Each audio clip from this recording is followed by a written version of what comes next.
Welcome Desi Kadharo.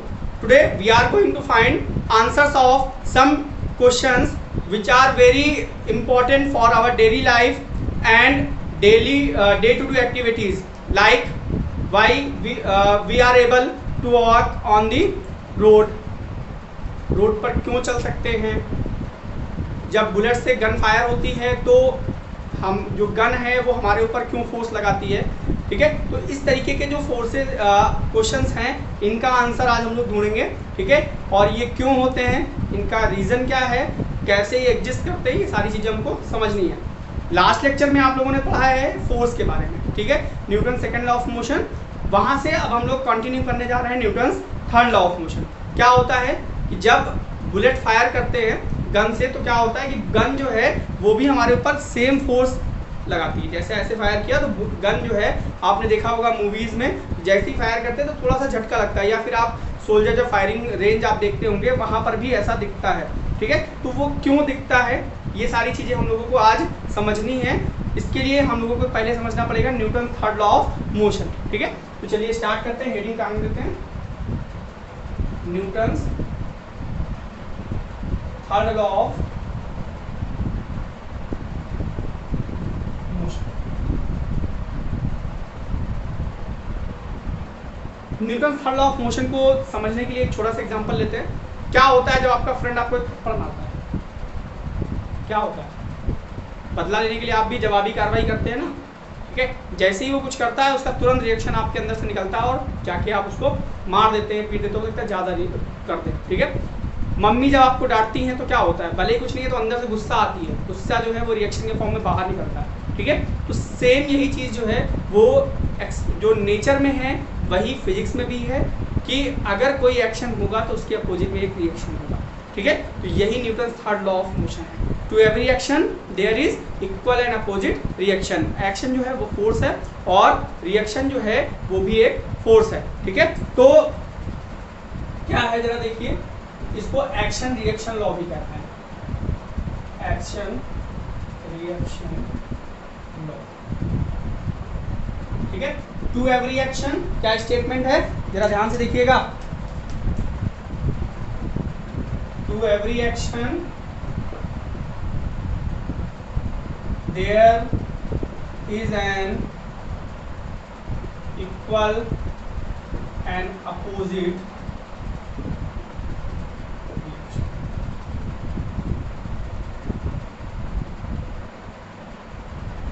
यहाँ पे दो टर्म आ रहे हैं, एक्शन, इसको मैं अंडरलाइन कर रहा हूँ, और रिएक्शन। ठीक है, to every action there is equal and opposite reaction. ठीक है, तो अब ये क्या है, जरा इसी को समझना है, कैसे ये चीज़ें एग्जिस्ट करती हैं, क्या ये रियलिटी में कैसे इनकी एग्जिस्टेंस होती है। ठीक है, तो पहले आपको मैं बता देता हूँ कि ये जो एक्शन रिएक्शन लॉ है ये हर बॉडी पे लगता है। ठीक है, जैसे अगर हम इस बोर्ड को पुश कर रहे हैं, ठीक है, ये बोर्ड भी हमें उतने ही फोर्स से पुश कर रहा है जितना फोर्स हमने इसके ऊपर इम्प्लाई किया है।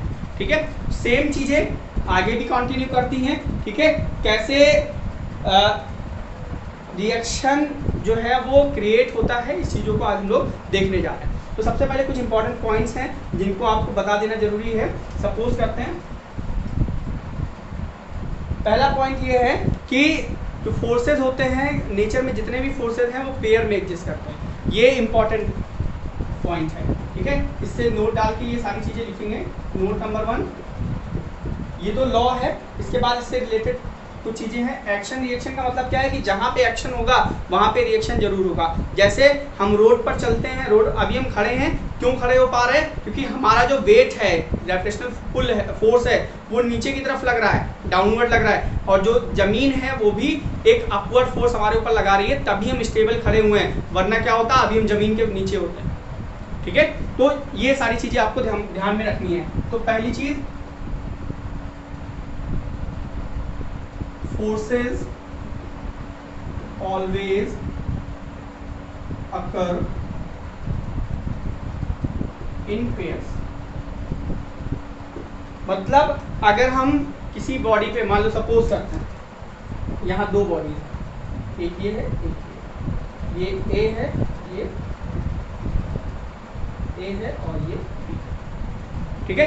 अब ये ए जो है वो बी के ऊपर जितना फोर्स लगाएगी, ठीक है, उतना ही बी जो है वो ए के ऊपर फोर्स लगाएगी अपोजिट डायरेक्शन में। मतलब अगर ये इसके इस डायरेक्शन में फोर्स लगा रहा है इस बॉडी पे, तो ये वाली बॉडी इसके ऊपर अपोजिट फोर्स लगाएगी, ठीक है। ये पहला है, ठीक है। अब बहुत सारे लोगों के दिमाग में आता है कि क्या होता है कि मतलब जैसे इसमें लिख दिया ना एक्शन रिएक्शन लॉ, तो दिमाग में ये आएगा आपके, तो पहली चीज तो समझ में आ गई कि फोर्सेस जो हैं वो पेयर में होते हैं। दूसरी चीज आपके दिमाग में क्या आएगी कि एक्शन पहले होता है उसके जस्ट बाद रिएक्शन होता है, क्योंकि लिखा ऐसा गया, बताया ऐसे जा रहा है कि एक्शन होगा उसी के साथ में, मतलब उसके बाद रिएक्शन होगा। बट ये चीज रॉन्ग है, ये चीज आपको दिमाग में रखनी है। इंप्रेशन दिमाग में लोग बना के रखते हैं कि एक्शन के जस्ट बाद रिएक्शन होता है, नहीं, action reaction both are simultaneous process, ठीक है। तो action and reaction both are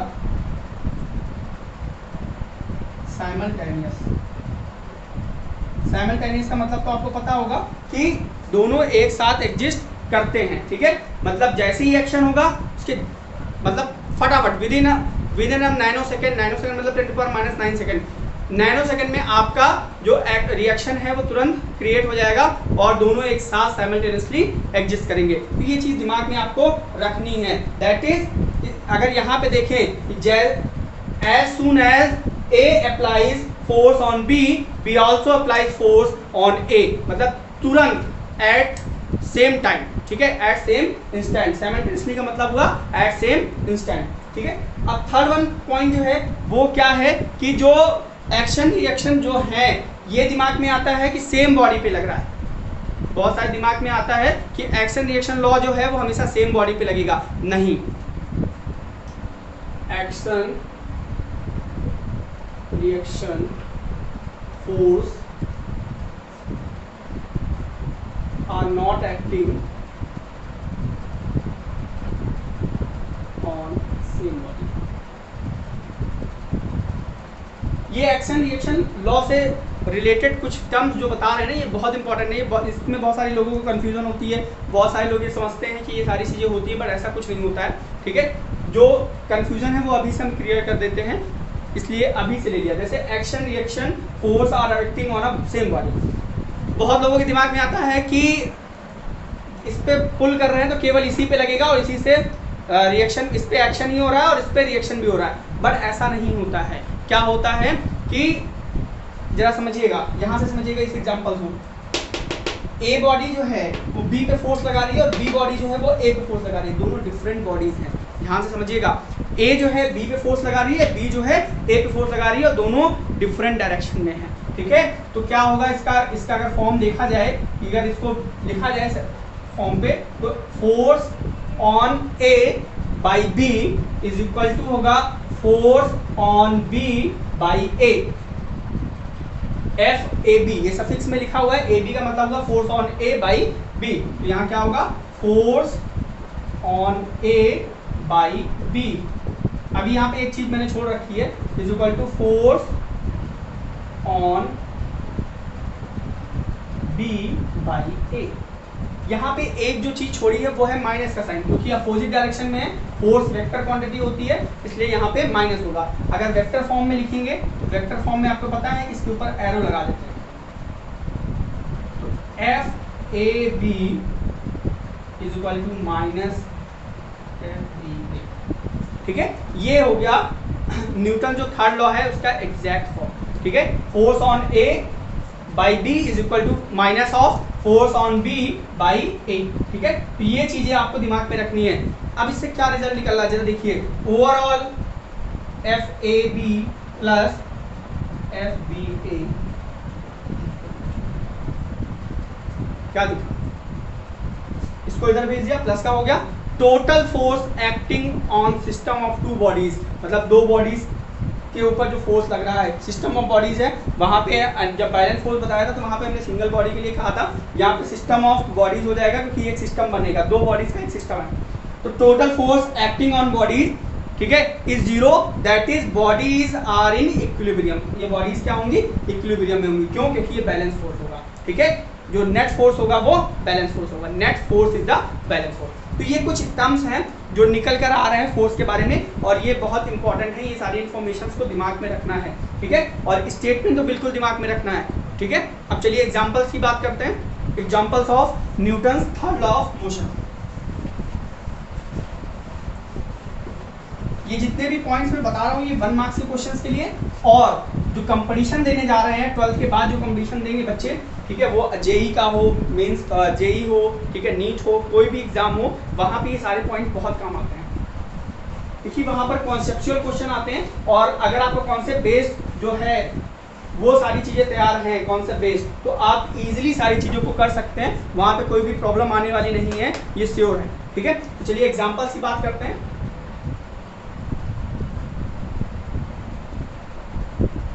Newton's third law of motion.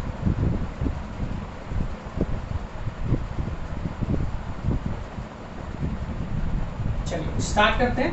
Number one यहाँ पे नहीं लिखने जा रहे हैं, बट आपको मैंने बताया कि अगर आपको कोई थप्पड़ मारता है, ठीक है, if somebody slaps you, then what happened, you also apply या यूज टू स्लैप हिम और हर, कोई कुछ भी हो सकता है, गर्ल्स में भी आपस में फाइट होती है, उसमें तो कैट फाइट होती है, ठीक है।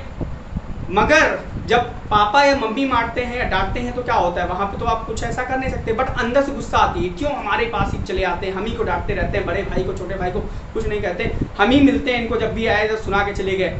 ऐसे एक्शन आपके दिमाग में, ऐसे रिएक्शन आपके दिमाग में तुरंत आ जाते हैं, ठीक है। तो ये चीजें डेली लाइफ में एग्जिस्ट करती हैं, डे टू डे लाइफ में भी एग्जिस्ट करती हैं, ठीक है। बट अब हम आते हैं साइंस के जो एग्जांपल्स हैं। सबसे बेहतरीन एग्जांपल जो अभी थोड़ी देर पहले मैंने बताया है, जिससे सारी चीज़ें एग्जिस्ट कर रही हैं, वो ये है कि जब हम लोग रोड पर चलते हैं, ठीक है, when we walk on a road, ठीक है, व्हाट हैपन, हम लोग क्या करते हैं, अपने पैर से पुश करते हैं अर्थ को बैकवर्ड डायरेक्शन में, ठीक है, और अर्थ जो है वो फॉरवर्ड डायरेक्शन में फोर्स लगाती है, जिसकी वजह से हम लोग फॉरवर्ड मूव करते हैं, ठीक है। तो व्हेन, पहला एग्जांपल क्या है, when we move on ground या walk on ground,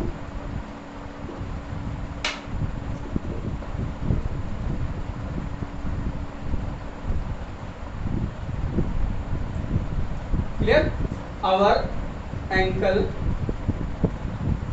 apply a force on ground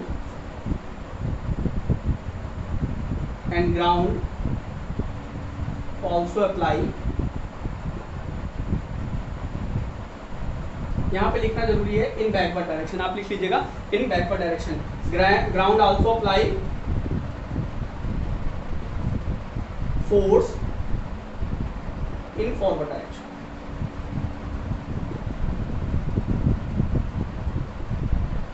ठीक है। ये फर्स्ट एग्जांपल से। अब नेक्स्ट एग्जांपल की बात करें, हम लोग जमीन खड़े क्यों रहते हैं, अभी मैंने बताया ना, व्हेन वी आर स्टैंडिंग और we stand on a ground और एनी सपोर्टिव टेबल और एनी चेयर, ठीक है, क्या होता है उस समय, जितना फोर्स हम लोग या चेयर पे जब बैठते हैं तो क्या होता है, जितना फोर्स, क्या है, फोर्स हम लोग नीचे की तरफ जितना अप्लाई करते हैं उतना ही चेयर हमारे ऊपर अपवर्ड डायरेक्शन में फोर्स अप्लाई करती है। अगर ऐसा ना हो तो हम लोग चेयर से नीचे गिर जाएंगे और हो सकता है हाथ पैर भी टूट जाए आपके, ठीक है। तो क्या होगा, when we stand on a table we apply our wait,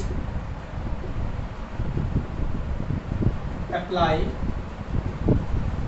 a force on table in downward direction, as result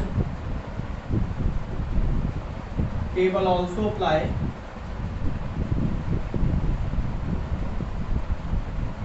force in upward direction,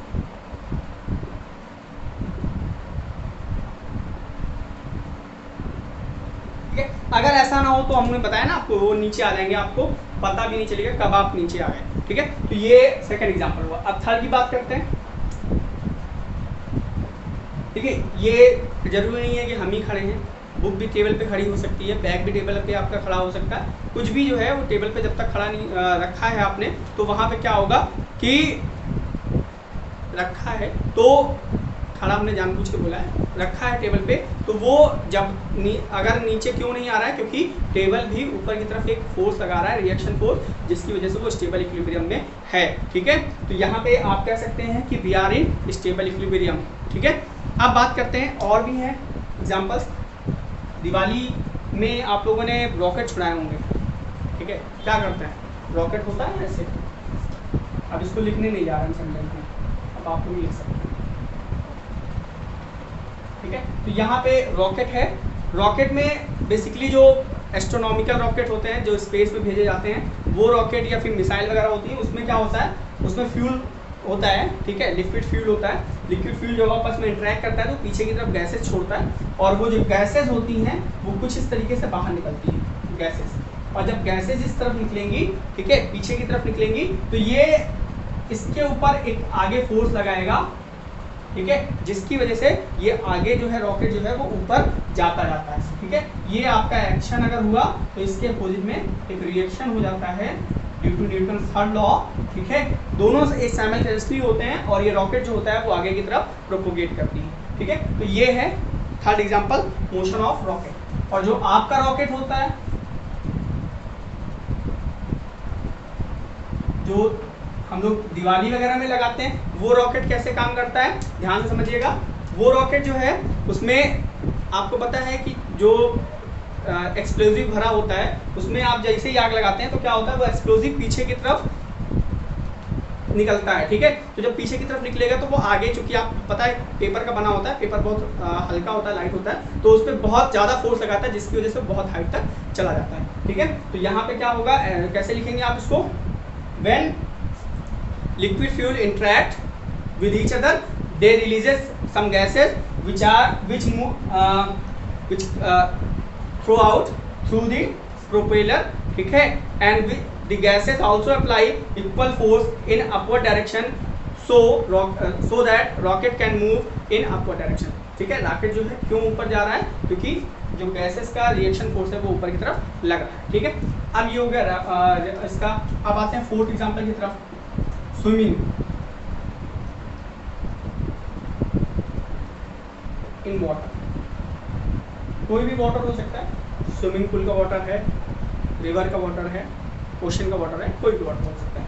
तो वाटर में स्विमिंग कैसे करते हैं, होता क्या है, आप अगर किसी ने स्विमिंग की होगी तो उसको पता होगा कि अपने हाथ से ऐसे वाटर को पीछे करते हैं। जब वाटर को पीछे करते हैं तो क्या कर रहे हैं, हम अपने हाथ से उस पर फोर्स लगा रहे हैं वाटर पे, तो वाटर की तरफ पीछे की तरफ फोर्स लगा रहे हैं, तो वाटर हमारे ऊपर कहाँ फोर्स लगाएगा, आगे की तरफ, और वो हमको पुश करेगा, थ्रस्ट लगाएगा। ठीक है, जिससे वो आगे की तरफ जाएगा। तो यहाँ पे जो ऊपर की तरफ फोर्स लग रहा है ना, इसको थ्रस्ट कहते हैं। वैसे ही थ्रस्ट यहाँ पे भी लगेगा हमारे ऊपर, जो जिसकी वजह से हम लोग क्या करेंगे, आगे मूव करेंगे। ठीक है, तो इसको भी आपको लिखना है, स्विमिंग इन वाटर क्यों होता है, when we push back water in river or in ocean, the water also applies a reaction force in forward direction. ठीक है, due to which we move in forward direction. ये आपको ध्यान रखना है। अब बात करते हैं, ये तो 4 एग्जाम्पल, अभी और बात करते हैं, कुछ और एग्जाम्पल्स हैं। Fire of bullet from gun, fire of bullet from gun, या रिकॉइल ऑफ गन कहते हैं इसको, रिकॉइल ऑफ गन। गन जो है वो कितना रिकॉइल, रिकॉइल मतलब फोर्स लगा रहा है। ठीक है, तो रिकॉइल क्यों होती है गन, वापस पीछे की तरफ फोर्स क्यों लगाती है, जैसे ही बुलेट फायर करते हैं, इसका एग्जांपल स्टार्टिंग में भी लिया था, तो यहाँ पे जो बुलेट, ये गन है मान लीजिए आपकी, ठीक है, यहाँ से जब बुलेट निकलती है, ठीक है, तो बुलेट निकलेगी, बहुत तेजी से बुलेट गई, तो यहाँ पे एक्शन हुआ, गन जो है बुलेट पे फोर्स लगाएगी, और बुलेट जो है वो इसके ऊपर भी फोर्स लगाएगी, रिएक्शन फोर्स, जिसकी वजह से हम ये फोर्स हमको फील होता है। ठीक है, बहुत कम फील होता है, अगर बहुत पावरफुल गन है तो ज़्यादा फोर्स फील होता है, और उनका मैकेनिज्म इस तरीके से बनाया जाता है ताकि फोर्स कम फील हो। चूंकि बुलेट से गन ज़्यादा भारी होती है इसलिए फोर्स कम फील होता है। अगर इसको सावधानी से नहीं यूज़ करते हैं, जैसे बड़ी जो मशीन गन्स वगैरह होती हैं उसको अगर सावधानी से नहीं सेट करते हैं, ठीक है, तो क्या होगा कि जो हमारे शोल्डर्स हैं वो डिसलोकेट हो जाएंगे। शोल्डर डिसलोकेट होने का मतलब है कि अपनी जगह से हट सकते हैं या टूट भी सकते हैं, ये सारी चीज़ें प्रॉब्लम आती हैं, ठीक है। इसलिए इसको चलाते समय बहुत सारी ट्रेनिंग देनी पड़ती है, ठीक है। बड़े बड़े जैसे मोर्टार वगैरह आपने सुना होगा, मोर्टार से जब फायरिंग करते हैं या गन सेल या जो आपका टैंक वगैरह होता है वहाँ पे तो बहुत ज़्यादा रिकॉइल फोर्स लगता है। तो उस समय क्या करते हैं, उस समय उनका मैकेनिज्म इस तरीके से बनाते हैं कि ज़्यादा से ज़्यादा वो रिकॉइलिंग जो है वो बियर कर सके और जो पर्सन उसके अंदर बैठा है जो उसको हैंडल कर रहा है उसको कोई भी प्रॉब्लम ना आए, ठीक है। तो ये सारी चीज़ें होती हैं। फिर अब और एग्जांपल्स की बात करते हैं। स्प्रिंग बैलेंस, ठीक है, वो भी कुछ इसी प्रिंसिपल पर बेस्ड है। स्प्रिंग बैलेंस क्या होता है?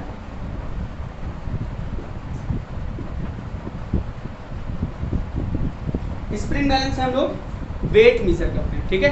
वेट मेजर करते हैं, कैसे मेजर करते हैं? ये स्प्रिंग बैलेंस है, इसके अंदर स्प्रिंग लगी होती है और यहाँ पे बहुत सारे मार्क होते हैं जहाँ पे वेट लिखा होता है। तो यहाँ पे क्या करते हैं, बहुत एक बॉडी अगर जैसे ही हम लोग इस पर लटकाएंगे, मान लीजिए इसका वेट mg है, अभी वेट के बारे में हम लोग डिस्कशन करेंगे बाद में, तो वेट इसका mg है, तो नीचे की तरफ जितना फोर्स लग रहा है उसके अपोजिट में ही एक रिएक्शन फोर्स लगता है जो हमको यहाँ पे दिखता है, ठीक है। तो इसका एग्जांपल भी है, अगर आप इसको लैब में प्रूफ करना चाहें, आपके पास अगर दो स्प्रिंग बैलेंस हैं तो इसको प्रूफ कर सकते हैं। कैसे प्रूफ कर सकते हैं, चलिए दिखाते हैं हम आपको। दो स्प्रिंग बैलेंस ले लिया हमने और एक इधर ले लिया, इधर ले लिया, देखिए, ठीक है। अगर हम इसको पुश करते हैं, एक तरफ पुश करते हैं, इसको अगर हम पुश करते हैं, दोनों को आपस में जोड़ दिया और दोनों को ऐसे पुश करते हैं, तो इसमें अगर 5 दिखा रहा है रीडिंग आपको, तो इसमें भी 5 kg दिखाएगा, ठीक है। दोनों तरफ इक्वल फोर्स दिखाता है। That proves that every action there is equal and opposite reaction, ठीक है। और ये देखिए दोनों बॉडीज पे अलग अलग दिखा रहा है, इस पे अलग और इस पे मतलब दोनों अलग अलग बॉडीज पे सेम फोर्स दिखा रहा है। ये चीज कहना चाह रहा हूँ, अलग अलग नहीं दिखा रहा है, ठीक है। दोनों अलग अलग बॉडीज पे सेम फोर्स दिखा रहा है, तो ये चीज आपको ध्यान में रखनी है, ठीक है। तो कुछ ये एग्जाम्पल्स है, बहुत सारा बहुत इंपॉर्टेंट एग्जाम्पल्स थे, ठीक है। और एक और एग्जाम्पल याद आ गया, वो भी देख लेते हैं, फिर लास्ट में चलते हैं कंजर्वेशन लॉ की तरफ। एक एग्जाम्पल और क्या है, जरा देखिए। आप किसी पर्सन को देखा होगा रोप से ऊपर चढ़ता है, ठीक है। तो जब वो ऊपर चढ़ता है रोप से, ठीक है, तो राइज रोप जो है, रोप पे जब वो डाउनवर्ड फोर्स लगाता है, रोप को नीचे खींचता है, ठीक है। तो when he pools rope in downward direction, rope also apply a force in upward direction. Force जो है वो डाउनवर्ड डायरेक्शन पे जब खींचता है तो फोर्स उसके ऊपर भी लगता है और वो अपवर्ड डायरेक्शन में ऊपर की तरफ चढ़ जाता है। तो ये एग्जांपल है इसके। चलिए अब आगे बढ़ते हैं और देखते हैं कंजर्वेशन ऑफ मोमेंटम।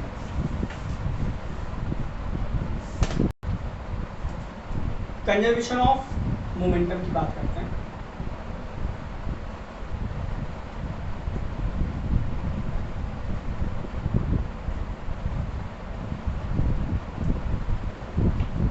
देखिए law of conservation of momentum जो है ये बहुत इंपॉर्टेंट लॉ है, क्लास 9th लेवल पे और क्लास 11th लेवल पे भी, ठीक है। और फ्यूचर के लिए भी बहुत ज़्यादा इंपॉर्टेंट है, बहुत सारे डेरिवेशन इसी लॉ पे बेस्ड होते हैं। तो इसका स्टेटमेंट क्या है पहले वो समझ लेते हैं, फिर ये लॉ क्या है वो सारी चीज़ें समझ लेते हैं। स्टेटमेंट क्या है कि अगर किसी सिस्टम ऑफ बॉडीज पे, if on a system of bodies, किसी सिस्टम पे कोई एक्सटर्नल फोर्स ना वर्क कर रहा हो, तो उस केस में जो टोटल मोमेंटम होता है बॉडी का वो कांस्टेंट रहता है। ये इसका स्टेटमेंट है, ठीक है। तो स्टेटमेंट लिखते हैं, if no external force is acting on a system then total momentum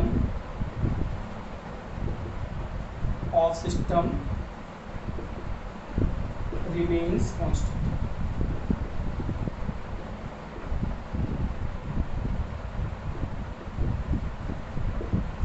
ठीक है, तो टोटल मोमेंटम जो होगा वो कांस्टेंट रहेगा, ठीक है। दैट इज मोमेंटम जो है इनिशियल मोमेंटम और फाइनल मोमेंटम जो होगा टोटल वो हमेशा इक्वल होगा। ठीक है, तो आप ये लिख सकते हैं टोटल इनिशियल मोमेंटम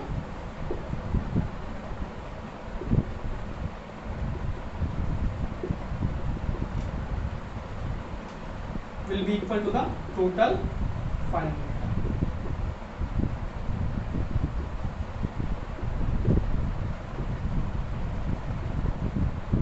ठीक है, तो ये आपका law of conservation of momentum हुआ। अब इसका जो प्रूफ है वो दो तरीके से किया जा सकता है। पहले तो मैं आपको बेसिक वाला बता देता हूँ। फोर्स इज इक्वल टू क्या होता है, मास, यहाँ पे सिस्टम के साथ में बॉडी भी लिख सकते हैं और बॉडी, यहाँ पे और बॉडी भी लिख सकते हैं, ओ आर बॉडी। ठीक है, तो F इज इक्वल टू क्या होगा, M V minus U by T, यानी F इज इक्वल टू क्या हो जाएगा, जीरो। ठीक है, एक्सटर्नल फोर्स मतलब बाहर का जो फोर्स है वो जीरो हो जाए। अगर F जीरो हो गया तो क्या हो जाएगा, M इज इक्वल टू, ठीक है, M is equal to sorry M minus M V minus U by T is equal to zero. ये टी इधर आएगा तो जीरो हो जाएगा। M V minus M U is equal to zero, that is M V is equal to M U. ठीक है, ये हो गया फाइनल मोमेंटम, ये फाइनल वेलोसिटी इसलिए फाइनल मोमेंटम, ये initial momentum. Final momentum is equal to किसके हो गया, initial momentum.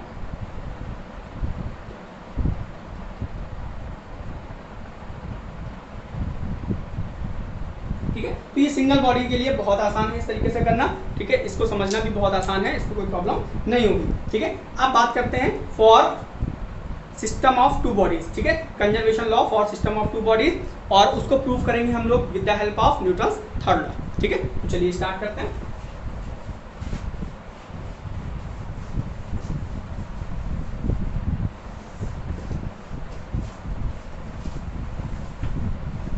Conservation of momentum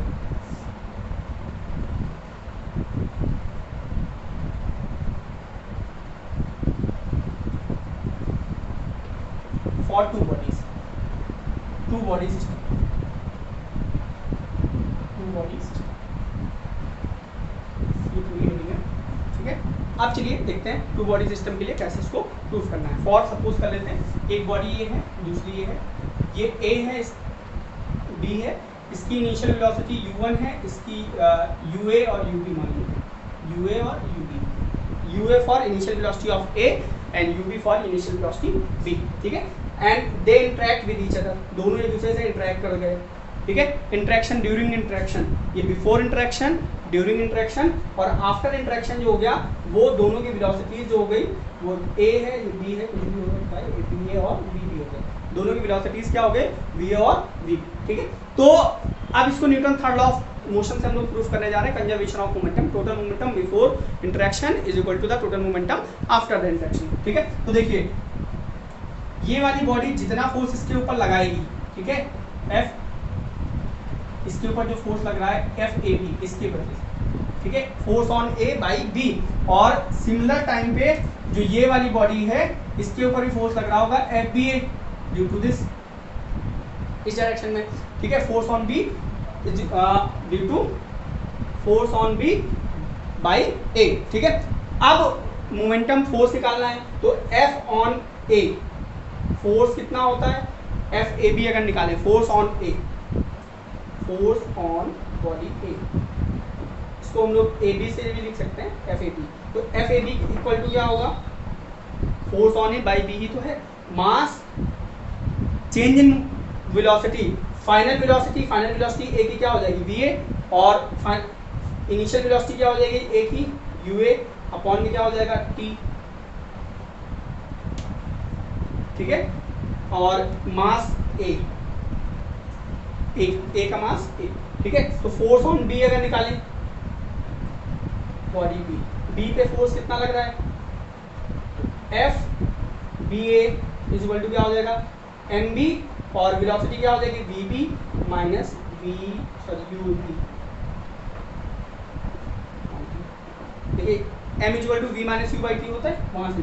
ठीक है, क्लास 9th लेवल पे ऐसे करते हैं, 12th लेवल में कुछ, 11th लेवल पे हम लोग कुछ अलग तरीके से करेंगे। ठीक है, तो अब देखते हैं according to Newton's third law, Newton's third law. तो न्यूटन अंकल जो कहे थे उनकी बात को ध्यान करते हैं, F A B equal to minus का एफ बी ए।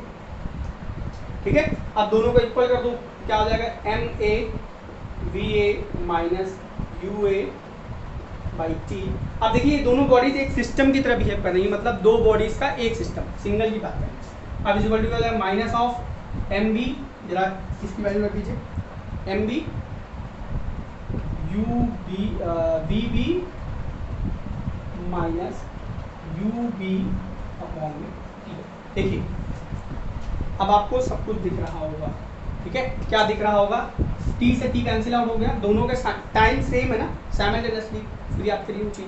ठीक है, तो अब अंदर मल्टीप्लाई करिए, M A V A minus M A U A और माइनस का एम बी वी बी और प्लस का एम बी यू बी। ठीक है, अब देखिए ये वाला माइनस का है, इसको उधर भेज दीजिए और ये वाला माइनस का इधर बुला लीजिए ऐसे। ठीक है, इन दोनों को इंटरचेंज करिए, बुलाइए जल्दी से, M A B A plus M B V B, ये माइनस आ गया, is equal to M A U A plus M B U B. देखिए सिस्टम की बात किए थे, टोटल सिस्टम जो पूरे सिस्टम का इनिशियल मोमेंटम, देखिए momentum of A before interaction, momentum of B before interaction is equal to momentum of A plus momentum of B after interaction. तो ये प्रूव हो गया law of conservation of momentum. Total momentum before interaction is equal to total momentum of total momentum after interaction. तो ये बहुत simple सा derivation था, बहुत इंपॉर्टेंट डेरिवेशन है, इसको दिमाग में रखिएगा, बहुत सारे लॉज इससे प्रूव हो जाएंगे। इसी के साथ क्लास 9th आपका ये चैप्टर कंप्लीट होता है। नेक्स्ट में हम लोग न्यूमेरिकल्स करेंगे। ठीक है, चलिए थैंक यू। आपके पास अगर कोई भी क्वेरीज हैं तो आप जो है कमेंट बॉक्स में लिख के पूछ सकते हैं, आपको आंसर बहुत जल्दी दिया जाएगा। ठीक है, थैंक यू।